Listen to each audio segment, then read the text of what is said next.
Chapter 22, God calls Abraham to sacrifice his son. And Abraham does. He goes and he says, "Here I am." He doesn't pay lip service. He doesn't say later, tomorrow, or I'm busy. He takes his firstborn, he takes the promise fulfilled, he takes his only son, and he prepares to sacrifice him. And we can spend an exorbitant amount of time examining his reasoning. Scholars and theologians are going to debate what he did or why he did what he did or what he was thinking at the time.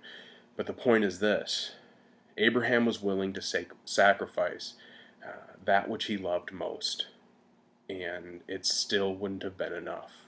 And so God provided. God on this day foreshadowed his ultimate provision in the sacrifice of his own son. He sacrificed his own firstborn, his own fulfillment of the promise. You remember back to our first lesson? First lesson, we examined the three promises that God gave Abraham. The first was that I will make you into a great nation, which is what Isaac and his descendants would then become. The second was to make his name great, meaning that Abraham was going to be famous. He was going to be a very important player going forward. And the third was that all people on earth would be blessed through him. 19 chapters ago in this book, and years upon years ago in actual time, sin entered into the world. And through Abraham's obedience and through God's provision, we see sin's direct counterpart. We see its solution.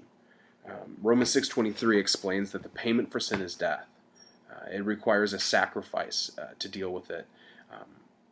And through Abraham's story, what we learn is that even if you and I were to sacrifice that which we love most, it's still not enough to pay for the debt that sin owes. It's not enough, and so God, in His mercy, paid that price for us. Our own sin, our own sons, our own daughters would not be enough to wipe away the stain that sin has laid on our lives. And so God gave His Son for us. He gave His Son for us that we might live. The first question that I'd like you to discuss tonight is, have you considered the cost of your sin?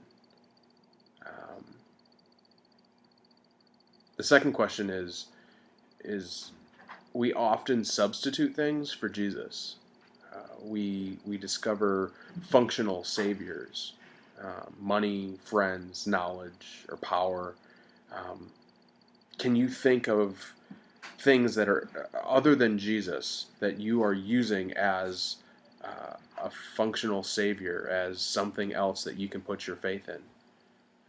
And lastly, what types of actions or thoughts mark your life if you have embraced Jesus as your Savior? And do you find those things in your life? Do you see them in your day-to-day living? So take some time to discuss that this evening. I'm praying for you guys, and I love you. I'll see you later.